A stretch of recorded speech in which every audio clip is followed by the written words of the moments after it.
बुखारी शरीफ की हदीस है। एक दिन मैं तिरमिजी शरीफ की शरह पढ़ रहा था तो शारह ने एक हदीस लिखी तिरमिजी शरीफ के अंदर बुखारी शरीफ के हवाले से कि ज़िक्रुल अंबियाए इबादतुन व ज़िक्र सालिहीन कफरत सय्यात। इमाम बुखारी रहमतुल्लाह अलैह फरमाते हैं कि अंबिया का जिक्र करना इबादत है। अंबिया का जिक्र करना इबादत है। व ज़िक्र सालिहीन कफरत सय्यात, और अल्लाह के नेक बंदों के जिक्र करने से गुनाहें मिटती हैं। तो हम और आप एक बाबरकत महफिल में बैठे हैं जिसमें अल्लाह का जिक्र है, रसूलुल्लाह का भी जिक्र है और अल्लाह के खास नेक बंदों का भी तज़किरा है। बड़े मुबारकबाद होते हैं वो लोग जो ऐसी महफिलों में हाजिर होते हैं। अल्लाह तौफीक दे कि हर मुसलमान ऐसी महफिलों में हाजिर हो, क्योंकि दुनिया में इससे बेहतर कोई महफिल हो ही नहीं सकती। मिलादे मुस्तफ़ा से बेहतर कोई महफिल हो ही नहीं सकती है, क्योंकि अगर मिलादे मुस्तफ़ा न हो और मिलादे मुस्तफ़ा न हुई होती तो न हम खुदा को जानते न खुदा की जात को जानते। ये मुस्तफ़ा का करम हुआ, अल्लाह ने अपनी रहमत को मुस्तफ़ा के शक्ल में दुनिया में भेज दिया, मोहम्मद बनाकर भेज दिया अपनी रहमत को। और अल्लाह की रहमत ऐसी है कि अल्लाह खुद फरमाता वसियत रहमती कुल्ल शै, मेरी रहमत पूरी कायनात के हर हर शय को घेरे हुए है। यानी कायनात का कोई ऐसी चीज नहीं जिसको रहमत खुदा घेरी न हो। तो जब रहमत खुदा घेरी न हो वो रहमत है क्या? अल्लाह फरमाता है वमा अरसलनाका इल्ला रहमतल लिल आलमीन, ऐ महबूब हमने आपको पूरी कायनात के लिए रहमत बनाकर भेजा। तो पता चला पूरी कायनात को मुस्तफ़ा जाने रहमत घेरे हुए हैं, मुस्तफ़ा का नूर घेरा हुआ है, मुस्तफ़ा की रहमत घेरी हुई है। अगर मुस्तफ़ा ना होते तो कयामत तक या कभी भी अल्लाह ताला अगर मुस्तफ़ा ना होते तो इस दुनिया को पैदा ना करता, जमीन और आसमान को पैदा ना करता। यहां तक कि अल्लाह ने हजरत आदम से कह दिया था ऐ मेरे आदम, अगर मुस्तफ़ा को भेजना मकसद ना होता तो मैं अपनी रबूबियत को भी जाहिर न फरमाता। वो मुस्तफ़ा है, वो मुस्तफ़ा है। अब देखें बड़ी अच्छी महफिल है और ये मुबारक महीना भी बड़ा प्यारा महीना है। इस महीने का नाम है सफरुल मुज़फ्फर। इस महीने की 25 तारीख को इमाम इश्क व मोहब्बत इमाम अहमद रजा खान फाजले बरेलवी का उर्स भी होता है। इमाम अहमद रजा कौन है ये हमें जानना जरूरी है। मौलाना अहमद रजा जहां वक्त के बहुत बड़े आलिम हैं, वहीं बहुत बड़े मुहद्दिस हैं, मुहक्किक हैं, मुफस्सिर हैं, बहुत बड़े साइंसदान हैं, बहुत बड़े रियाजीदान हैं, बहुत बड़े मैथमेटिक्स हैं, बहुत बड़े इल्मे नुजूम इल्मे मवाक़ीत के जानने वाले हैं। आला हजरत अजीमुल बरकत एक वक्त में 85 उलूम पर महारत रखने वाले थे, वो आला हजरत है। और जो सबसे बड़ा कारनामा इमाम अहमद रजा का, सबसे बड़ा कारनामा कुरान मुक़द्दस का उर्दू तर्जमा, कुरान मुक़द्दस का उर्दू तर्जमा जितना बेहतरीन आला हजरत ने किया है किसी ने नहीं किया। जितना उम्दा आला हजरत ने किया है किसी ने नहीं किया। मिसाल के तौर पर आप कुरान मुक़द्दस खोलें और हिंदुस्तान में एक सुन्नी जमात है, एक देवबंदी जमात है। खास करके दो बड़ी जमातें हिंदुस्तान में पाई जाती हैं। उधर भी एक आलिम ने तर्जमा किया, इधर भी एक आलिम ने तर्जमा किया।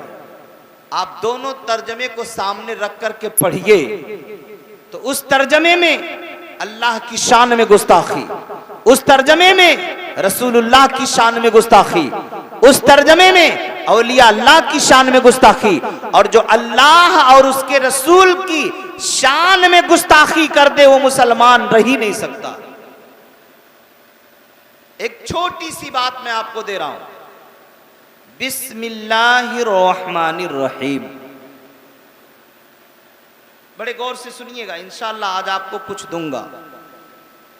बिस्मिल्लाहिर्रहमानिर्रहीम। अब इसी तर्जमे को ले लिया जाए, एक तरफ इमाम इश्क व मोहब्बत का तर्जमा और एक तरफ मौलाना अशरफ अली थानवी का तर्जमा। तर्जमा देखिए, बिस्मिल्लाहिर्रहमानिर्रहीम, आला हजरत अजीमुल बरकत के तर्जमे में और उधर के तर्जमे में फर्क कितना डिफरेंस है, कितना गहराई में जाकर के आला हजरत ने तर्जमा किया। बिस्मिल्लाहिर्रहमानिर्रहीम बहुत से लोगों ने तर्जमा किया है, शुरू करता हूं साथ नाम अल्लाह के जो बहुत मेहरबान रहम वाला है। ये तर्जमा गलत। शुरू करता हूं अल्लाह के नाम के साथ, हालांकि हुक्म यह है जब भी कोई काम करो तो अल्लाह के नाम से शुरू करो। अब अल्लाह ने फरमाया बिस्मिल्लाहिर्रहमानिर्रहीम, तो तर्जमा करने वाले तर्जमा कर रहे हैं अल्लाह, शुरू करता हूं अल्लाह के नाम से। ये तर्जमा गलत। अल्लाह के नाम से कहां शुरू हुआ? अगर किसी ने तर्जमा किया शुरू करता हूं अल्लाह के नाम से, तो अल्लाह के नाम से शुरू कहां हुआ? गौर कीजिएगा, अल्लाह के नाम से शुरू नहीं हुआ। शुरू करता हूं, शुरू तो हो गया, जैसे जबान खुली शुरू हो गया, तो शुरू करता हूं, शुरू कर दिया। अल्लाह का नाम कहां लिए? अल्लाह का नाम तो बाद में ले रहे हैं ना, पहले इतना कह दिए शुरू करता हूं अल्लाह के नाम से, यानी बंदा शुरू कर दिया, नाम अल्लाह का बाद में ले रहा। ये गलती पहली। और दूसरी गलती क्या है? ये कुरान सिर्फ मर्दों के लिए नहीं है, ये कुरान औरतों के लिए भी है। ये कुरान हर इंसान के लिए, चाहे औरत हो चाहे मर्द हो, चाहे दोनों के बीच का हो, सबके लिए कुरान है। पूरी कायनात के लिए रहबनो रहनुमा है। तो जब कुरान सबके लिए, तो तर्जमा ऐसा होना चाहिए मर्द भी पढ़े तो उस पर बात साबित आए, औरत पढ़े तो उस पर बात साबित आए। अब आप बताओ, जिसने ये तर्जमा किया शुरू करता हूं, तो पढ़ने वाला मर्द पढ़ेगा तब तो ठीक है, लेकिन क्या औरत भी यही पर जो लिखा रहेगा वही पढ़ेगी ना? तो वो भी यही कहेगी शुरू करता हूं। बात समझ रहे नहीं? समझ रहे? यानी अब औरत भी अपने आप को मर्द बन करके पढ़ाए या पढ़े। यानी शुरू करता हूं ये बोली औरत की नहीं, ये बोली मर्द की है।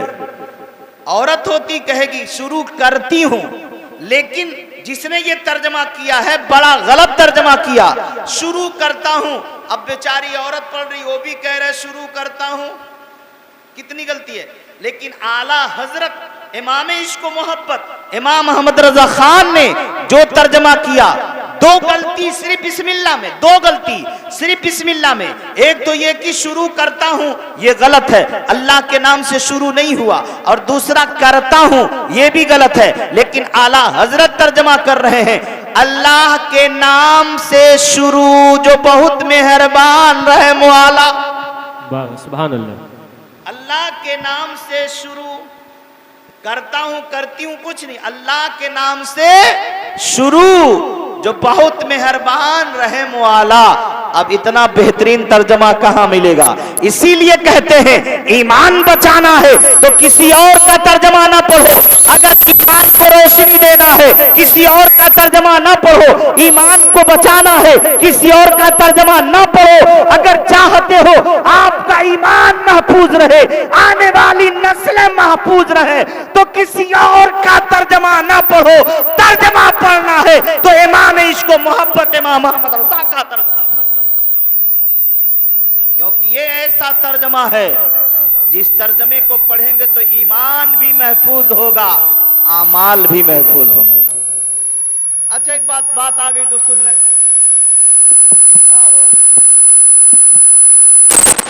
बात सुने, बड़ी प्यारी बात है, दिमाग हाजिर रखिएगा, कटने ना पाए। हम और आप सलाम पढ़ते हैं, मुस्तफ़ा जाने रहमत पे लाखों सलाम, शम्ए बज़ में हिदायत पे लाखों सलाम पढ़ते हैं। इश्क है पढ़ते हैं, प्यार है पढ़ते हैं। उसी में एक दूसरे आदमी का लिखा हुआ शेर मिला देते हैं कि डाल दी कल्ब में अज़मते मुस्तफ़ा, सैयदी आला हजरत पे लाखों सलाम। पढ़ते नहीं पढ़ते? तो हमारे अंदर ही कुछ भाई कहते हैं ये सैयदी आला हजरत पे लाखों सलाम क्यों कह रहे हो? अब तक तो नबी पर कहते थे मुस्तफ़ा जाने रहमत पे लाखों सलाम, नबी पर लाखों सलाम पढ़ो, ठीक है, लेकिन बरेली के मौलाना पे लाखों सलाम क्यों पढ़ रहे हो? उनका भी कहना एक जगह दुरुस्त है, उनके पास इल्म नहीं है। तो सवाल कर लिया बंदे ने, भाई एक इंसान पर दूसरे इंसान पर सलाम क्यों पढ़ा जा रहा है? नबी पर सलाम पढ़ो, इमाम मोहम्मद रजा पे सलाम क्यों पढ़ रहे हो? बात सही है कि नहीं सही है? लेकिन कहने वाला कहता है डाल दी कल्ब में, कल्ब कहते हैं दिल को, अरबी लफ्ज है, डाल दी कल्ब में यानी दिलों में अजमते मुस्तफ़ा को आला हजरत ने डाल दिया। सैयदी आला हजरत, मेरे सरदार आला हजरत पे लाखों सलाम, मेरे आका आला हजरत पे लाखों सलाम। क्या ये सलाम पढ़ना दुरुस्त है? क्या किसी वली पर सलाम पढ़ सकते हैं? क्या किसी अल्लाह के नेक बंदे पर सलाम पढ़ सकते हैं? क्या गौसे पाक पर सलाम पढ़ सकते हैं? क्या ख्वाजा गरीब नवाज पर सलाम पढ़ सकते हैं? क्या मखदूम अशरफ पर सलाम पढ़ सकते हैं? क्या हम इमाम अहमद रजा खान पर सलाम पढ़ सकते हैं? क्या साबिर पिया कलियरी पर सलाम पढ़ सकते हैं? क्या सैयद सालार मसूद गाजी पर सलाम पढ़ सकते हैं? आओ उठा करके हम अपनी नमाजों को देखें। हम जो नमाज पढ़ते हैं, नमाज में क्या हम करते हैं, नमाज में क्या पढ़ते हैं और नमाज में क्या क्या पढ़ रहे हैं। अगर हमारे किसी भाई के दिमाग में ऐसा सवाल हो, क्या अहमद रजा पर सलाम भेजा जा सकता है? क्या इमाम आजम पर सलाम भेजा जा सकता है? क्या सिद्दीक अकबर पर सलाम भेजा जा सकता है? क्या उमर फारूक पर सलाम भेजा जा सकता है? हाँ हाँ, नबी पर भी सलाम भेजते हैं, अबू बकर पर भी सलाम भेजते हैं, उमर पर भी सलाम भेजते हैं, सहाबा पर भी सलाम भेजते हैं, ताबई पर भी सलाम भेजते हैं, तबे ताबई पर भी सलाम भेजते हैं, औलियाए कामलीन पर भी सलाम भेजते हैं, और सब पर सलाम भेजना जायज है। कैसे? आप जितने लोग हो नमाज पढ़ते हैं, कुछ लोग पंजवक्ता पढ़ते हैं, कुछ लोग एक दो वक्त पढ़ते हैं, कुछ लोग जुम्मे का जुम्मा पढ़ते हैं, और कुछ लोग सीधे ईद और बकरीद की नमाज पढ़ते हैं। लेकिन पढ़ते हैं। चलिए भाई नमाज पढ़ते हैं। मैं कहता हूं कि हम और आप जो नमाज पढ़ रहे हैं ना, नमाज उस वक्त तक हमारी नमाज मुकम्मल नहीं होती है जब तक नबी पर, सहाबा पर, औलिया पर सलाम न भेज दे। नमाज नहीं होगी। अगर हम नबी पर सलाम न भेजे तो नमाज नहीं होगी। अगर अबू बकर सिद्दीक, उमर फारूक, उस्मान गनी, हजरत सहाबे किराम, औलिया अल्लाह पर सलाम न भेजे तो नमाज नहीं होगी। आप कहोगे मौलाना शकील क्या बात कर रहे हो? ने कहा आप पढ़ते हो लेकिन समझते नहीं हो, आप करते हो लेकिन समझते नहीं हो। अगर समझ गए होते तो कोई बंदा ये एतराज न करता कि आला हजरत पर सलाम क्यों। देखें, जब आप नमाज पढ़ते हैं ना, और जैसे चाहे 4 रकात वाली नमाज हो चाहे 2 रकात वाली नमाज हो, अगर 4 रकात वाली नमाज है, अगर 4 रकात वाली नमाज है तो नबी पर 2 बार सलाम भेजते हैं, औलिया अल्लाह पर 2 बार सलाम भेजते हैं, और अपने ऊपर भी 2 बार सलाम भेजते हैं। कैसे? बड़ी अच्छी बात याद आ गई सुनने, क्योंकि आला हजरत का महीना है, वो भी सुने। जब हम 2 रकात पर बैठते हैं तो क्या पढ़ते हैं, आप सबको मालूम है ना? जैसे 2 रकात पर बैठते हैं तो तहियात पढ़ते हैं जी बेशक। जिसे तशहुद कहते हैं, पढ़ते हैं ना। अब तशहुद है क्या? अत्तहियातु लिल्लाहि वस्सलवातु वत्तय्यिबात। नबी फरमाते हैं हमारी तमाम तस्बीहो तहलीलात जानी माली सारी इबादतें तेरी बारगाह में, और उसी में पढ़ते पढ़ते जाते हैं तो कहते हैं अस्सलामु अलैका अय्युहन नबी। सुभान अल्लाह, सुभान। ऐ नबी आप पर सलाम, सुभान अल्लाह। ऐ नबी आप पर सलाम। और ये सलाम एक दूसरे को ऊपर भी हम पढ़ते हैं, हम ये सलाम एक दूसरे पर भी पढ़ते हैं। आप कहोगे मौलाना कैसे? जैसे हम आए तो मौलाना शाह आलम साहब ने कहा मौलाना शकील साहब अस्सलामु अलैकुम, मौलाना कलामुद्दीन साहब ने कहा अस्सलामु अलैकुम, आपने कहा अस्सलामु अलैकुम, सबने कहा अस्सलामु अलैकुम। और नमाज में कहते हैं अस्सलामु अलैका, ए नबी आप पर सलाम, अस्सलामु अलैकुम, ए मेरे भाई आप पर सलाम, तुम पर सलाम। यार सलाम नबी पर भी पढ़ रहे हैं और सलाम एक दूसरे पर पढ़ रहे हैं। किसी ने एतराज नहीं किया कि एक दूसरे पर सलाम क्यों पढ़ रहे हो। यार जब एक दूसरे पर सलाम पढ़ सकते हैं तो बरेली के इमाम अहमद रजा पर क्यों नहीं पढ़ सकते? वाह बहुत गुड। आप गौर करें, अब यहीं तक हद नहीं। हमने कहा अस्सलामु अलैका या अय्युहन नबी, ऐ नबी आप पर सलाम, यहीं तक हद नहीं। उसके बाद कहते हैं अस्सलामु अलैना व अला इबादिल्लाहिस सालिहीन, सुभान अल्लाह। नमाज पढ़ रहे हैं और कह रहे हैं अस्सलामु अलैना, हम पर सलाम, सुभान अल्लाह, हम पर सलाम, वाला इबादिल्लाहिस सालिहीन, और अल्लाह के सारे नेक बंदों पर सलाम। वाह वाह, सुभान अल्लाह, सुभान अल्लाह। अल्लाह के सारे नेक बंदों पर सलाम। यार जब नमाज में अल्लाह के नेक बंदों पर सलाम पढ़ रहे हैं तो नमाज के बाहर नाजायज कैसे? जब सलाम में जायज है तो बाहर नाजायज कैसे? तो जब सलाम नमाज में पढ़ सकते हैं तो बाहर तो बदरजे औला बेहतर होगा भाई। तो नमाज में खुद ही कह रहे हैं सारे नेक बंदों पर सलाम, तो सारे नेक बंदों में अबू बकर भी आ गए, सारे नेक बंदों में उमर फारूक भी आ गए, सारे नेक बंदों में हजरत उस्मान गनी भी आ गए, सारे नेक बंदों में मौलाए कायनात भी आ गए, सारे नेक बंदों में सारे सहाबा भी आ गए, ताबई भी आ गए, तबे ताबईन भी आ गए, सारे औलियाए कामलीन भी आ गए। तो जब नमाज में सारे वलियों पर, सारे सिद्दीकीन पर, सारे शोहदा पर सलाम पढ़ा जा रहा है तो नमाज के बाहर पढ़ने में हराम कैसे हो जाएगा? गौर कीजिए आप लोग। यानी नमाज में हम सब पर सलाम भेजते हैं, तो इसको अपने दिमाग में रखिएगा। और यही वजह है जब बंदा कुरान का तर्जमा गलत कर सकता है तो कुछ भी कर सकता है। इसीलिए मना किया गया है किताबें सिर्फ अहले सुन्नत वल जमात की पढ़ी जाएं, बदमज़हबों की किताबें ना पढ़ी जाएं। ईमान खराब होने का डर है, ईमान खराब होने का डर है।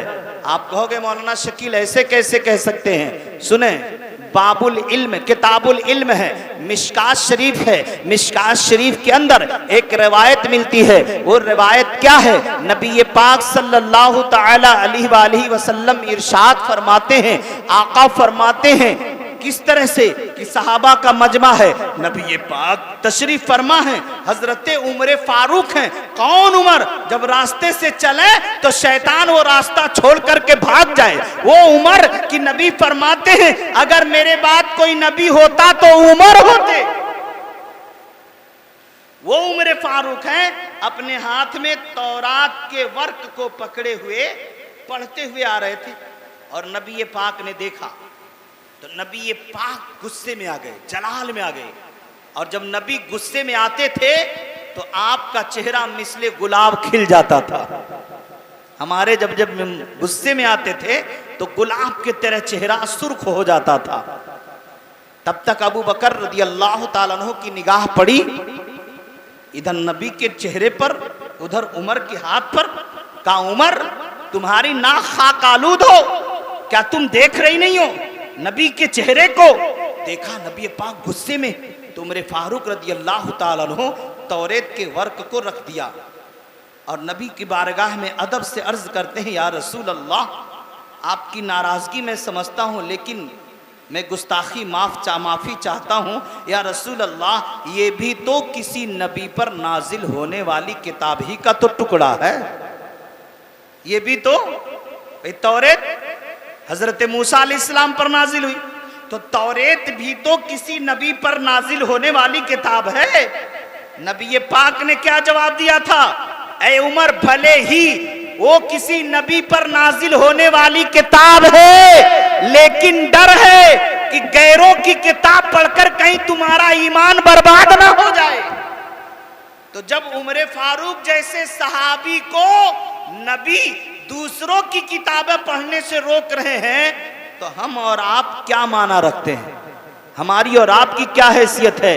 इसीलिए कहा जाता है सिर्फ सुन्नियों की किताबें पढ़ें, सुन्नियों की तकरीरें सुने, और किसी गुमराह या बदमज़हब की तकरीर सुनेंगे या किताब पढ़ेंगे तो आपके ईमान का खतरा है, बचना जरूरी है। किसी बेईमान बदमज़हब की न तकरीर सुनो, न उनकी मजलिस में जाओ, न उनके किताबों को पढ़ो। पढ़ना है तो अहले सुन्नत वल जमात की किताबें पढ़े, और कुरान का तर्जमा पढ़ना है तो कंजुल ईमान इमाम अहमद रजा का खान का तर्जमा पढ़ना। अल्लाह ताला हमें तौफीक अता फरमाए। तो अब एतराज खत्म, सैयदी आला हजरत पे लाखों सलाम। ये सलाम पढ़ना जायज है, क्योंकि हम खुद नमाज में कहते हैं अस्सलामु अला व अला इबादिल्लाहि सालिहीन, वस्सलामु अलैना व अला इबादिल्लाहि सालिहीन। हम पर सलाम और अल्लाह के सारे नेक बंदों पर सलाम। एक बार जी लगाकर पढ़ लें दुरूद पाक, अल्लाहुम्मा सल्ली अला सय्यिदिना मौलाना मुहम्मदिन बारिक सल्लिम सलातो व सलामन अलैका या रसूल अल्लाह सल्लल्लाहु तआला अलैहि वसल्लम।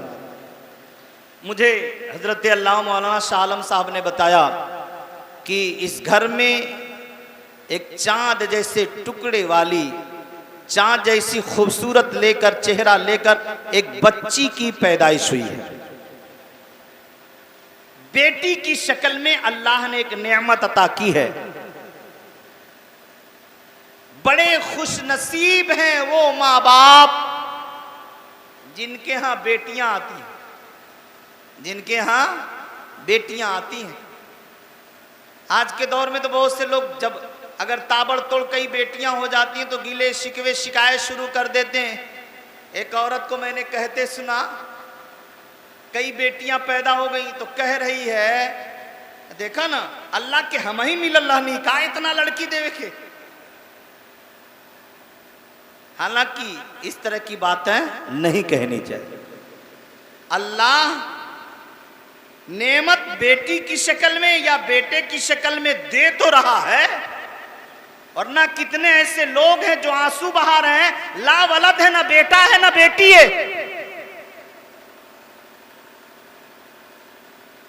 गमे औलाद कोई साहबी औलाद ही जाने। औलाद की मोहब्बत क्या होती है, जो औलाद वाला हो चुका है उसके दिल से पूछें। तो बेटी पैदा होती है, अल्लाह की रहमत उस घर पे बरसती है, उन घर वालों पर बरसती है। एक रवायत मैंने पढ़ी थी, एक सहाबी कहते हैं कि मदीने की गलियां गवाह हैं, नबी पाक सल्लल्लाहु ताला अलैहि वसल्लम की आदत थी, अक्सर आप रात में सहाबा को लेकर गश्त में निकला करते थे। मदीने की गलियों में, मदीने की सड़कों पे गश्त में निकला करते थे। नबी पाक सल्लल्लाहु ताला अलैहि वसल्लम सहाबा की झुरमुट में गश्त में निकले हैं। तफरीह में निकले हैं, तब तक एक सहाबी रसूल जो रवायत करते हैं वो कहते हैं मेरी निगाह दूर एक झोपड़ी पर पड़ी, मैंने क्या देखा, उस झोपड़ी से लेकर आसमान तक नूर का मीनारा बना हुआ है, नूर की बरसात हो रही है, रहमतों अनवार की बरसात हो रही है, रहमत बरस रही है, नूर का मीनारा बना हुआ है उस झोपड़ी से लेकर आसमान तक। वो सहाबी जैसे देखे फौरन कहते हैं, अर्ज करते हैं या रसूल अल्लाह मेरे आका, या रसूल अल्लाह ये मेरे आका, वो देखें फला झोपड़ी पर देखें। नबी पाक ने देखा, अब जितने सहाबा साथ में थे उन सब ने देखा, क्या देखा कि उस झोपड़ी पर नबी पाक सल्लल्लाहु ताला अलैहि वसल्लम और सहाबा देख रहे हैं, उस झोपड़ी पर आसमान से लेकर उस झोपड़ी तक नूर का मीनारा बना हुआ है, नूर का पिलर बना हुआ है, नूर का खंभा बना हुआ है। लोग हैरत में पड़ गए हैं, ये क्या मामला है। नबी पाक सल्लल्लाहु ताला अलैहि वसल्लम से सहाबा बोल उठे, पूछ बैठे या रसूलल्लाह सल्लल्लाहु अलैहि वसल्लम ये क्या बात है कि उस छप्पर के ऊपर आसमान से लेकर छप्पर तक नूर का मीनारा बना हुआ है, गोया की रहमत बरस रही है, नूर बरस रहा है। नबी पाक सल्लल्लाहु ताला अलैहि वसल्लम फरमाते हैं, गौर करें, नबी ने सहाबा जिस झोपड़ी पर देख रहे हो आसमान से नूर की कतार लगी है, नूर की बरखा हो रही है, नूर का मीनारा बना हुआ है। ऐ मेरे साहबा, उस घर में दो चीजों में से एक चीज हो सकती है या दोनों चीजें हो सकती है। दो चीजें या दोनों में से कोई एक चीज हो सकती है। क्या? सहाबा करते मेरे आका वो क्या? माँ बाप अपने मुकद्दर पर नाज करें। आज जिनके यहां बेटी दुनिया में आई है ना, वो माँ बाप भी नाज करें, दादा दादी भी नाज करें, नाना नानी भी नाज करें, अपने मुकद्दर पे जितना खुश हो कम नहीं है। अल्लाह ने नेमत दी है बेटी की शक्ल में। अब क्या हुआ, नबी फरमाते हैं उस घर में दो चीजों में से एक चीज हो सकती है या दोनों चीजें हो सकती हैं। वो क्या? नबी फरमाते हैं जिस घर पे नूर की बरखा हो रही है, या तो उस घर में यतीम बच्चे की परवरिश हो रही होगी या बेटी की पैदाइश हुई होगी। सुभान अल्लाह, सुभान अल्लाह। नबी ने फरमा दिया कि जिस घर में यतीम बच्चों को पाला जाता है उस घर पे रहमत बरसती है, उस घर में नूर उतरता है, उस घर में बरकतें उतरती हैं। और जिस घर में बेटी की पैदाइश होती है उस घर पे रहमत उतरती है। तो जो सहाबी देखे थे ना, उनसे रहा नहीं गया, वो दौड़ने लगे, और दौड़ कर गए उस घर पर, जिस घर पे नूर की बरखा हो रही थी। जब ये दौड़ते गए और जैसे उस दरवाजे पे पहुंचे तो झोपड़ी के मालिक सहाबी रसूल वो भी थे, दरवाजे पे खड़े थे। ये दौड़ कर गए, हाँफ रहे थे, सलाम किया, उन्होंने जवाब दिया। पूछा भाई क्या बात है, इस रात में दौड़ते हुए, हाँफते हुए, कांपते हुए मेरे दरवाजे पर क्या बात? कहा मेरे भाई, ए नबी पाक के प्यारे सहाबी, ए मेरे ईमानी भाई, हम लोग नबी पाक के साथ चल रहे थे, हमारी निगाह आपके छत पर पड़ी, आपके छप्पर पर पड़ी, आसमान से लेकर आपके घर तक नूर का मीनारा बना हुआ था। नबी पाक ने भी देखा, सारे सहाबा ने देखा। सहाबा ने नबी पाक से पूछा या रसूल अल्लाह ये क्या बात है? तो नबी पाक ने फरमाया उस घर में दो चीजों में से एक चीज हो सकती है, या तो यतीम पल रहा होगा या लड़की की पैदाइश हुई होगी या दोनों चीजें होंगी। इतना सुनना था। मारे खुशी के जो मालिक थे घर के, जो दरवाजे पे खड़े थे, वो तड़प कर कहते हैं ऐ मेरे भाई, अल्लाह की कसम, जमीन फट सकती है, आसमान मिट सकता है, ये कायनात फना हो सकती है, लेकिन मुस्तफा की जबान से निकली हुई बात गलत नहीं हो सकती है। मुस्तफा ने जो कहा है सच है। मेरे घर में यतीम की परवरिश तो नहीं हो रही है, लेकिन कुछ ही देर पहले मेरे घर में एक चांद जैसी बेटी तशरीफ लाई। वाह वाह, सुभान अल्लाह, सुभान अल्लाह। गौर करें, जिस घर में बेटी पैदा होती है उस घर में रहमतें बरसती। यही एक बात बताते चलूं मैं आपको। किताब का नाम है तरगीब व तरहीब। हदीस की बड़ी मोतबर किताब, बड़ी अच्छी किताब। साहबे किताब एक हदीस नकल करते हैं, जो बाप जो मां अपनी बेटियों से प्यार करते हैं उनके लिए हदीस। और हदीस के रावी कोई कमजोर रावी नहीं है, हदीस के रावी हजरत अबू हुरैरा। माशाअल्लाह, अबू हुरैरा जिनका असली नाम लोग भूल गए, उनका असली नाम अब्दुर रहमान था, लेकिन आज बहुत से लोगों को उनका असली नाम नहीं मालूम, अबू हुरैरा। क्यों? हजरत अबू हुरैरा बिल्ली से बड़ा प्यार करते थे, बिल्ली से बड़ा प्यार करते, अगर अक्सर बगल में लेकर चला करते थे। एक बार इसी हालत में बगल में बिल्ली छुपाए हैं और नबी पाक की बारगाह में चले गए। नबी पाक ने फरमाया, या अबा हुरैरा, ए अबू हुरैरा। अबू हुरैरा को ये नाम, ये लक़ब इतना पसंद आया, इतना पसंद आया, आपने लोगों को मना कर दिया, मुझे अब्दुर्रहमान ना कहो, बल्कि जो नाम नबी ने दिया अबू हुरैरा कहो। वाह वाह, सुभान अल्लाह, सुभान अल्लाह, माशाअल्लाह। 2500 से ज्यादा हदीसें हजरत अबू हुरैरा से रवायत। आप फरमाते हैं, नबी पाक की बारगाह में इसी तरह बेटियों का तज़किरा चल रहा था, लड़कियों का जिक्र हो रहा था। नबी पाक सल्लल्लाहु अलैहि वसल्लम ने फरमाया, जो लोग बेटियों से प्यार करते हैं, मोहब्बत करते हैं, लगाव रखते हैं और अच्छी तरबियत पर ध्यान देते हैं, तालीम पर ध्यान देते हैं, सही अदब देकर हुस्ने अदब के साथ उनकी परवरिश करते हैं। हजरत अबू हुरैरा कहते हैं, नबी पाक ने फरमाया, जो माँ बाप अपनी बेटियों से प्यार करते हैं, कल कयामत के दिन हाल क्या होगा? नबी फरमाते हैं, जा अना व हुआ यौमल कयामत सुम्मा जम्बा असाबियहु। हजरत अबू हुरैरा कहते हैं, नबी फरमाते हैं, कल कयामत के दिन जो लोग अपनी बेटियों से प्यार करते हैं, जो माँ अपनी बेटियों से प्यार करती है, वो माँ बाप कल कयामत में आएंगे। और नबी फरमाते हैं, मैं भी आऊंगा। किस अंदाज में? सुम्मा जम्मा असाबियहु। नबी ने अपनी उंगलियों को ऐसे मिलाया और फरमाया, कल कयामत के दिन माँ बाप को जो बेटियों से प्यार करते हैं, जैसे उंगलियां मिली है, इसी तरह मैं अपने साथ लेकर के आऊंगा और अपने साथ जन्नत में लेकर के जाऊंगा। सुभान अल्लाह। नारे तकबीर, नारे रिसालत, महफिल ईद मिलादुन नबी, उलमाए अहले सुन्नत, नारे तकबीर, नारे रिसालत। बेटियों से प्यार करने का यह सिला है। बेटियों के साथ हम अच्छा सलूक करें। बेटियां पराए घर में जाती हैं, उनकी नशोनुमा पे, उनकी तालीम पर ध्यान दें। और साथ साथ में यह भी ध्यान रखिएगा, अल्लाह चाहे बेटी दे चाहे बेटा दे, हर हाल में उसका शुक्र अदा करना चाहिए, हर हाल में उसका शुक्र अदा करना चाहिए।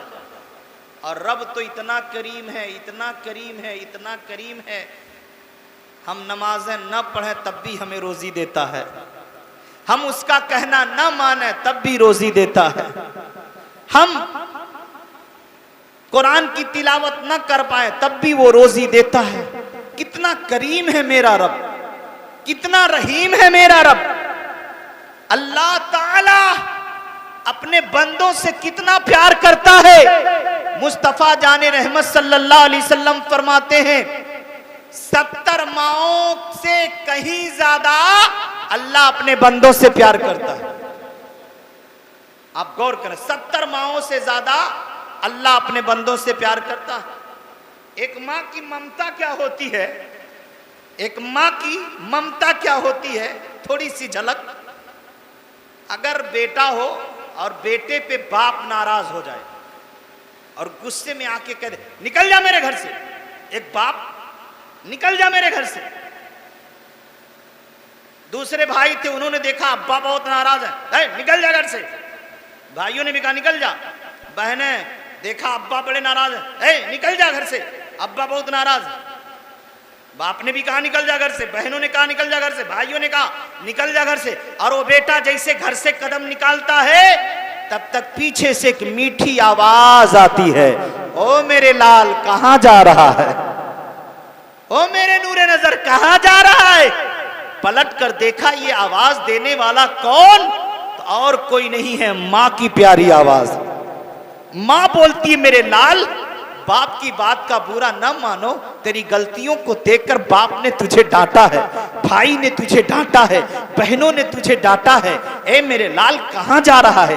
एक मां की ममता मचल गई, अंदर से सिसकियां ले रही है, मां अंदर से जल रही है, अंदर से रो रही है। मेरा बेटा डांटा जा रहा है, मेरे बेटे को मेरा शौहर डांट रहा है, मेरी बेटियां डांट रही हैं, मेरे बेटे मेरे बेटों को डांट रहे हैं। अब मां तड़प जाती है, ए बेटा कहां जा रहा है। ओ यार, ओ बुजुर्गों, दोस्तों, मेरी मां बहन बेटियों, जिस तरह से बेटा घर से निकला ही था कि मां तड़प गई, इसी तरह से उस मां से कई लाखों गुना ज्यादा अल्लाह अपने बंदे से प्यार करता है। अल्लाह अपने बंदे से प्यार करता है। तो अल्लाह ताला हमसे बड़ा प्यार करता है। जब वो अल्लाह बगैर इबादत के हमें सब कुछ दे रहा है, तो हम इबादत करें तो कितना देगा, उसका कहना माने तो कितना देगा, उसके इरशादात पर अमल करें तो कितना देगा। आप गौर करें और एक बड़ी प्यारी बात लेकर के चले, बड़ी प्यारी बात। नमाज तो फर्ज है, नमाज फर्ज है। इबादत सिर्फ नमाज ही नहीं है। नमाज तो फर्ज है, उसे करना है, लेकिन इबादत सिर्फ नमाज ही नहीं है। वो तो फर्ज है, आपको करना है, आपको करना है। एक बड़ा प्यारा नुस्खा मैं आपको दे रहा हूं, बड़ा प्यारा। सुने, आपने फजर की नमाज पढ़ी और नमाज पढ़ने के बाद रोजी की तलाश में निकल गए। रोजी की तलाश करते करते यानी रोजी के हुसूल के लिए मेहनत कर रहे हैं। जोहर का वक्त आ गया, आपने जोहर की नमाज पढ़ी।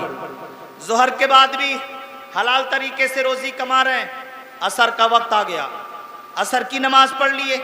असर के बाद भी आप अपने काम काज में लगे हैं, हलाल तरीके से काम कर रहे हैं। मगरिब का वक्त आ गया, मगरिब की नमाज आपने पढ़ ली।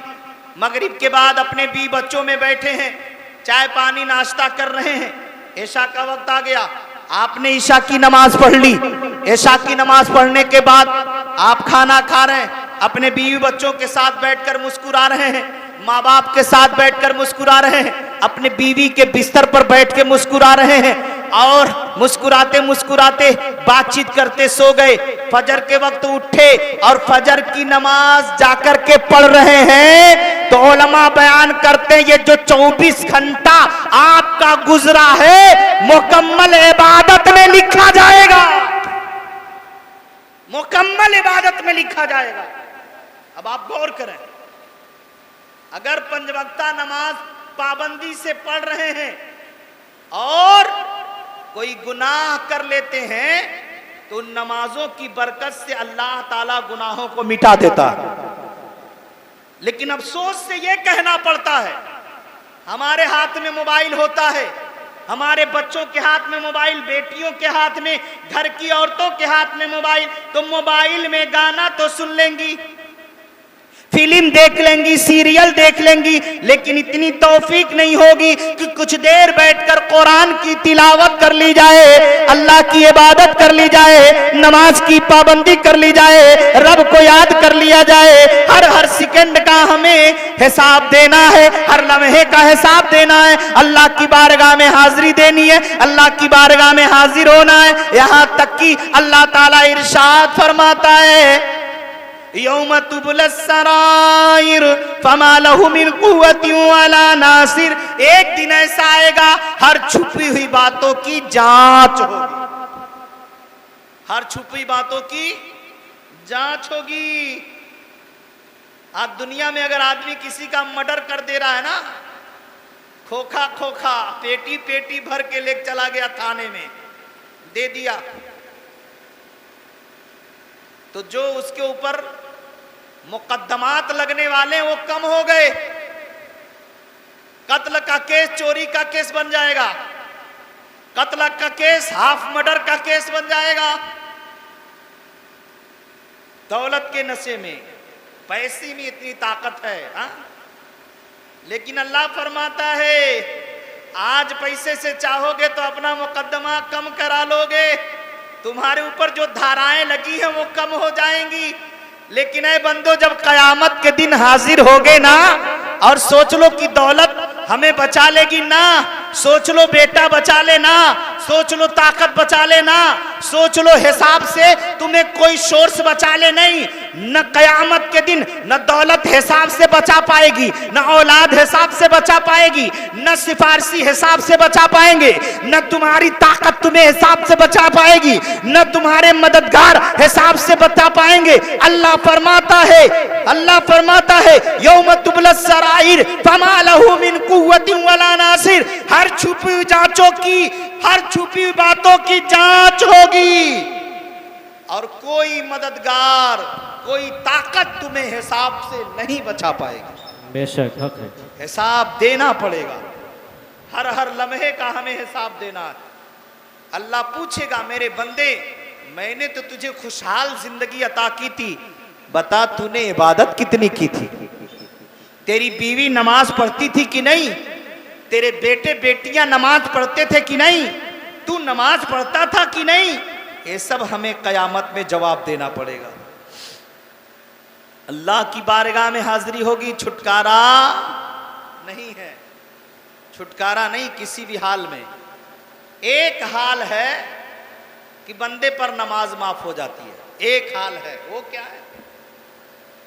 आदमी पागल हो जाए, आदमी पागल हो जाए और 5 वक्त नमाज का उसी पागलपन के हालत में गुजर जाए, अब उसके ऊपर नमाज माफ है। अगर नमाज माफ करवाना चाहते हैं तो बन जाए आप भी पागल, क्यों? लेकिन अगर होश है तो नमाज फर्ज है। इमाम गजाली तो यहां तक लिखते हैं, कोई बंदा दरिया का सफर कर रहा हो कश्ती पे बैठकर और अचानक तूफान आ जाए और कश्ती के पटरे टूट जाएं और वो बंदा कश्ती के पटरे को पकड़ ले, पूरा बदन उसका पानी के अंदर, गले तक पानी में डूबा हुआ है, सर बाहर है, हाथ से पटरा पकड़कर तैरते हुए जा रहा है और उस हालत में भी नमाज का वक्त आ जाए तो नमाज माफ नहीं है। उस वक्त भी नमाज माफ नहीं है।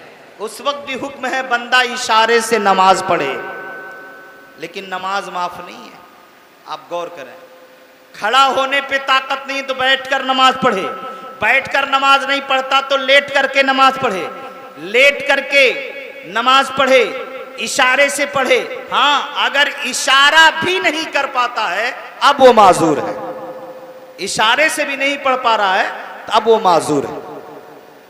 लेकिन नमाज माफ बताएं किसी हाल में नहीं। तो नमाज की पाबंदी करें। अल्लाह ताला हमें अमल की तौफीक रफ़ीक अता फरमाए और दारैन की नेमतों से माला माल फरमाए। 1-2-4 बातें और भी समाप्त कर लें। मैंने कुरान की आयत पढ़ी 28वें पारे की, या अय्युहल्लज़ीना आमनू हल अदुल्लुकुम अला तिजारतिन तुंजीकुम मिन अज़ाबिन अलीम। ए ईमान वालो, क्या मैं तुम्हारी रहबरी ना कर दूं ऐसे बिजनेस के तरफ, ऐसी तिजारत के तरफ, अला तिजारतिन, ऐसी तिजारत की तरफ, तुंजीकुम मिन अज़ाबिन अलीम, जो तुम्हें अल्लाह के अजाब से बचा ले, अल्लाह के अजाब से बचा ले। एक तिजारत अल्लाह फरमा रहा, मेरे बंदो एक तिजारत करो, और वो ऐसी तिजारत है कि तुम्हें अल्लाह के अजाब से बचा लेगी। कौन नहीं चाहेगा ऐसी तिजारत करना? जिस तिजारत से जन्नत मिल जाए, जिस तिजारत से अल्लाह की रज़ा मिल जाए, जिस तिजारत से मुस्तफ़ा की रज़ा मिल जाए, फिर ऐसी तिजारत कौन नहीं चाहेगा। और अल्लाह फरमा रहा, हल अदुल्लुकुम अला तिजारा, ऐसी तिजारत की तरफ तुम्हारी रहनुमाई कर दूं तुंजीकुम मिन अज़ाबिन अलीम, जो तुम्हें अल्लाह के दर्दनाक अजाब से बचा ले। वो तिजारत क्या, वो बिजनेस क्या है? अल्लाह फरमाता तुमिनून बिल्लाहि व रसूलिही, अल्लाह और उसके रसूल पर ईमान लाओ, अल्लाह और उसके रसूल पर ईमान लाओ। व तुजाहिदून फी सबीलिल्लाहि बिअमवालिकुम व अनफुसिकुम, और अल्लाह के राह में मुजाहदा करो अपने माल से और अपनी जान से। यानी अल्लाह की राह में जिहाद करो अपनी जान से और अपने माल से। अब गौर करें, जिहाद को आज के दौर में लोगों ने ये समझा जिहाद ये है कि बस तलवार लो, काटो पीटो मार करो। जिहाद सिर्फ इसी का नाम नहीं है कि तलवार उठा के लड़ने लगे। वो तो जाहिल है, वो क्या जानेंगे? जिहादी जिहादी जो चिल्लाते हैं, उनको क्या मालूम कि जिहाद किसे कहते हैं। और ना ऐसा देखा जाए तो बहुत से जवाबात हैं देने के लिए, लेकिन हमें शैतानी चालों में आने की जरूरत नहीं है। जिहाद है क्या? जिहाद सिर्फ यही नहीं कि तलवार उठाए लड़ने लगे। हाँ, अगर किसी गरीब पर जुल्म हो रहा है और तुम्हारे पास ताकत है तो अपनी ताकत का इस्तेमाल करके उस गरीब से जुल्म को रोका जाए, ये जिहाद है। अगर किसी बेटी की इज्जत पर हमला हो रहा है और तलवार उठाने की जरूरत पड़े, उठाओ ताकि बेटी की इज्जत बच जाए, ये जिहाद है। अल्लाह रब्बुल इज्जत ने फरमाया 1 महीने का रोजा रखो, भूख लगे प्यास लगे बर्दाश्त करो, ये जिहाद है। तुम्हारे पीछे हजारों काम हैं, काम को अपने वक्त पर करो, और जब नमाज का वक्त आ जाए काम बंद कर दो, नमाज पढ़ो, ये जिहाद है। अल्लाह ताला तौफीक दे रहा है, सुबह तुम्हें नींद आ रही है, नींदों को कुर्बान करके अल्लाह की बारगाह में खड़े हो जाओ, इबादत करो, ये जिहाद है। माँ बाप की खिदमत उनके अदब एहतराम के मुताबिक करो, ये जिहाद है। अपने बहनों का हक अदा करो, ये जिहाद है। अपने भाई का हक अदा करो, ये जिहाद है। अपने पड़ोसी का हक अदा करो, ये जिहाद है। जिहाद सिर्फ इसी का नाम नहीं कि तलवार लेकर के निकल जाओ, नहीं, अल्लाह की रजा के लिए अपने नफ्स को मार देना, यह भी जिहाद है, यह भी जिहाद है। उसी को मुजाहिदा कहा जाता है। और जब बंदा अल्लाह के राह में मुजाहिदा करता है ना, तो अल्लाह ताला उसके लिए उन रास्तों को आसान फरमा देता है। कुरान पाक है, सूरह मुम्तहना गालिबन है, अल्लाह इरशाद फरमाता है वल्लदीन जाहदू फीना लनहदियन्नहुम सुबुलना। अल्लाह फरमाता जब बंदे हमारे राह में मुजाहिदा करते हैं तो उन राहों को हम उनके लिए आसान फरमा देते हैं। तो हमें और आपको चाहिए, ये जिंदगी चंद दिन की है, आज नहीं तो कल हमें मर जाना है। और ये कोई जरूरी नहीं कि बुढ़ापा आएगा तभी हम मरेंगे, इस गफलत में मत रहिएगा। आखिरी जुमला सुनने, आखिरी बात सुने, बड़ी प्यारी बात याद आ गई, सुनने। हमारे और आपके आका सल्लल्लाहु अलैहि वसल्लम की मोहब्बत बहुत जरूरी है। बुजुर्गाने दीन फरमाते हैं, मदारिस इस्लामिया में एक किताब पढ़ाई जाती है जिस किताब का नाम है मजानियुल अदब। उसके अंदर एक इबारत है, बड़ी प्यारी इबारत है। साहबे किताब ने लिखा है, इश्माशीता फइन्नका मय्यितुन। कितनी प्यारी बात है। जिस तरह चाहो जिंदगी गुजार लो, जिस तरह चाहो, हलाल में, हराम में, चोरी में, डकैती में, इबादत में, रियाजत में, कुरान की तिलावत में, सदका और खैरात में, रोजा रखने में, नवाफिल पढ़ने में, गुरबा मसाकिन की मदद करने में, या चोरी में, डकैती में, जुआ में, शराब में, लड़ाई में, मारपीट में, गाली गलौज में, जिस तरह चाहो जिंदगी गुजार लो। फइन्नका मय्यितुन, एक न एक दिन तुम्हें मरना है, एक न एक दिन तुम्हें मरना है। फिर फरमाया जाता है वाह बिमाशीता फइन्नका मुफारिका, जिससे चाहो मोहब्बत कर लो, जिससे चाहो दिल लगा लो, दौलत से, सरवत से, मकान से, बीवी से, बच्चों से, माँ बाप से, जिससे चाहो दिल लगा लो, जिससे चाहो दिल लगा लो। फ़इन्नहु मुफ़ारिका, तुमको उससे एक न एक दिन जुदा होना है, एक न एक दिन उससे जुदा होना है। बड़ी अच्छी नसीहत। जिस तरह चाहो जिंदगी गुजार लो, एक न एक दिन मरना है। जिससे चाहो दिल लगा लो, एक दिन उससे जुदा होना है। वफ़अल मा शीता इन्नका मुजज़ुम बिह, फिर फरमाया जाता है जो चाहो कर लो, जो चाहो कर लो, हलाल हराम जो चाहो कर लो। फ़इन्नका मुजज़ुम बिह, बेशक तुम्हें उसका बदला दिया जाना है, उसका बदला दिया जाना है। जो चाहो कर लो, अच्छा करो या बुरा करो। अच्छा करेंगे तो बेहतर जजा, बुरा करेंगे बुरा जजा। बेहतर जजा क्या है? अच्छा करेंगे तो बेहतर जजा, मतलब अच्छा करेंगे अल्लाह की रजा मिलेगी, रसूलुल्लाह की रजा मिलेगी, जन्नत मिलेगी, जन्नत की बहारा मिलेंगी। बुरा करोगे तो बुरा बदला मिलेगा, जहन्नम के अजाब मिलेंगे, अल्लाह की नाराजगी मिलेगी और मुस्तफा की नाराजगी मिलेगी। हमें करनी है शहंशाहे बताहा की रजाजुई। वो अपने हो गए तो रहमते परवरदिगार अपनी, मुस्तफा को राजी कर लें। अगर मुस्तफा राजी हो गए तो रब भी राजी, अगर मुस्तफा नाराज तो रब भी नाराज। अल्लाह यही चाहता है मेरे बंदो, मेरे मुस्तफा को राजी कर लो, तुम्हारा रब भी राजी हो जाएगा, तुम्हारा परवरदिगार राजी हो जाएगा। मुस्तफा को राजी करो, मुस्तफा की रजा में रब की रजा है। अजीब मुस्तफा तो वो है, पूरी दुनिया चाहती है अल्लाह राजी हो जाए, अल्लाह चाहता है मुस्तफा राजी हो जाए। कुरान शाहिद है, कुरान गवाह है। 29वां पारा, 30वां, अल्लाह फरमाता है वला सौफ युतीका रब्बुका फतरदा। सुभान अल्लाह। ए महबूब, अल्लाह फरमाता है ए महबूब आपको इतना देंगे कि आप राजी हो जाओगे।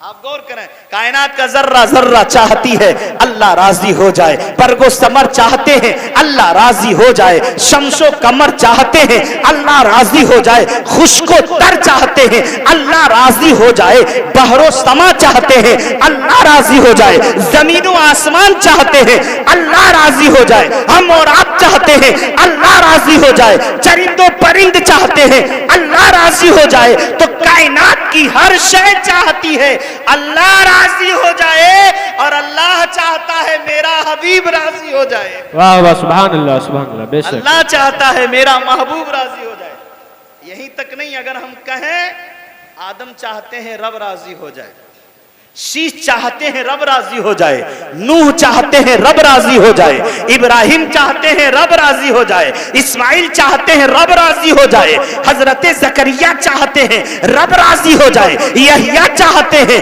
रब राजी हो जाए, हजरत मूसा चाहते हैं रब राजी हो जाए, हजरत हारून चाहते हैं रब राजी हो जाए, हजरत यूसुफ चाहते हैं रब राजी हो जाए, हजरत दानियाल चाहते हैं रब राजी हो जाए, हजरत ईसा चाहते हैं रब राजी हो जाए, लेकिन रब चाहता है मेरा मोहम्मद मुझसे राजी हो जाए। सुभान अल्लाह, बेशक। आप गौर करें, और कुरान शाहिद है। आप सूरत ताहा 16वें पारे में है, सूरत ताहा उठाकर देखिए। सूरत ताहा में अल्लाह फरमाता है, एक बार हजरत मूसा अलैहिस्सलाम को रब ने आवाज दी, बुलाया, तो मूसा अलैहिस्सलाम बड़ी तेजी के साथ कुहे तूर पे पहुंचे थे, बड़ी तेजी के साथ, बड़ी तेजी के साथ।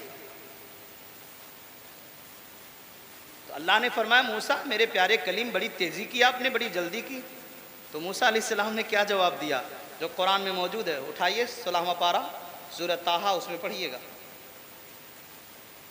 हजरत मूसा ने क्या जवाब दिया, जब अल्लाह ने फरमाया मेरे प्यारे कलीम बड़ी जल्दी की हैं, तो हजरत कलीम अलैहिस्सलाम कहते हैं अजिल तो इलैका रब्बी लितरदा, ऐ मेरे खुदा मैं तेरी बारगाह में बड़ी जल्दी किया हूं, इसलिए तू मुझसे राजी हो जाए, इसलिए इसलिए मैंने जल्दी की है। ऐ मेरे मुस्तफा, ऐ मेरे खुदा। हजरत मूसा अलैहिस्सलाम कहते हैं अजिल तो इलैका रब्बी लितरदा, ऐ मेरे खुदा मैंने इसलिए जल्दी की है ताकि तू राजी हो जाए, तू राजी हो जाए। तो हजरत मूसा जल्दी इसलिए पहुंचे कि रब राजी हो जाए। तो पता चला मूसा भी चाहते हैं रब राजी हो जाए, लेकिन मूसा का रब चाहता है मुस्तफा राजी हो जाए, मुस्तफा राजी हो जाए। तो अपने नबी को राजी करें। अब आप गौर करें, अल्लाह कहता है कि मुस्तफा को राजी करो, मुस्तफा राजी हो जाए। और जिस आला हजरत कौर से वो लिखते हैं खुदा की रजा चाहते हैं दो आलम, सुभान अल्लाह, खुदा की रजा चाहते हैं दो आलम, खुदा चाहता है रजाए मोहम्मद। अल्लाह ने कहा अल्हम्दुलिल्लाहि रब्बिल आलमीन, ऐ मेरे बंदो कहो तमाम तारीफें हैं दोनों जहान के रब के लिए, पूरी कायनात के लिए, रब के लिए। और आला हजरत कहते हैं खुदा की रजा चाहते हैं दो आलम, दो आलम यानी पूरी कायनात ये चाहती है रब राजी हो जाए, और खुदा चाहता है रजाए मोहम्मद, अल्लाह चाहता है मोहम्मद राजी हो जाए। गौर करें, वो मुस्तफ़ा जाने रहमत हैं, हम उनको राजी करें, आका को राजी करें। लेकिन अफसोस की बात यह है, ताज्जुब की बात तो यह है कि हमारे नबी की इतनी फजीलतें, इतनी बड़ी शान, इतना बड़ा रुतबा, इतना बड़ा वक़ार, फिर भी जब सलाम पढ़ने की बात आती है तो कितने अपने आप को मुसलमान कहने वाले भाइयों को पोलियो हो जाता है। अब आप गौर करें, सलाम पढ़ने से पोलियो हो जाए, ये तो बड़े अफसोस की बात है। हाँ, एक दूसरे को सलाम कर रहे हैं तब पोलियो नहीं हो रहा है, और नबी पर सलाम की बात आ जाए तो पोलियो मार दे, ये तो बड़ी अफसोस की बात है। अब बताएं, एक तरफ तो हो सीना ठोक कर कहते हैं हम नबी के गुलाम हैं, हम नबी के गुलाम हैं, और अगर ईद मिलादुन नबी का झंडा लग जाए तो कलेजा फटने लगे, ये कौन से गुलाम है यार। हाँ, एक तरफ कहते हैं हम नबी की सुन्नतों पे अमल करते हैं, और मिलादुन नबी का जुलूस निकल जाए तो जैसे लगता है घर में मातम हो गई, मैयत हो गई। ये कौन सा इश्क है यार, ये कौन सा प्यार है। अपने घरों में 1000 लाइटें लगाएं, 1000 कुमकुमे लगाएं, कोई तकलीफ नहीं, और जैसे रबी अव्वल का चांद आ जाए अगर हम घर पे कुमकुमे लगाने, ये कहां से साबित है। ये ओल फोल बकलोल की बात है कि नहीं है। अब देखिए इन्हीं के घर में कितनी लाइटें जल रही हैं। अल्लाह अल्लाह अल्लाह, और नमाजें और दौलत ता फरमाए और आगे बढ़ाए, सारे मुसलमानों को आगे बढ़ाए। किसी ने एतराज नहीं किया होगा आली जनाब इतनी ज्यादा लाइट क्यों, लेकिन जैसे रबी अव्वल का चांद आ जाए और अपने घरों को लाइटों से सजा दो तो कितने अबू जहली होंगे, ये लाइट क्यों, ये उजाला क्यों, ये कुमकुमे क्यों, ये कुमकुमे क्यों है, ये लाइट क्यों है, क्या सहाबा ने ऐसा किया था। कहते नहीं कहते, घर में लाइट लगा लो तब फतवा याद नहीं आता है, और नबी की पैदाइश पर अगर हम उजाला कर दिए तो तकलीफ। हम तो यही कहेंगे भाई तुम नबी के आशिक नहीं, तुम नबी के गद्दार हो।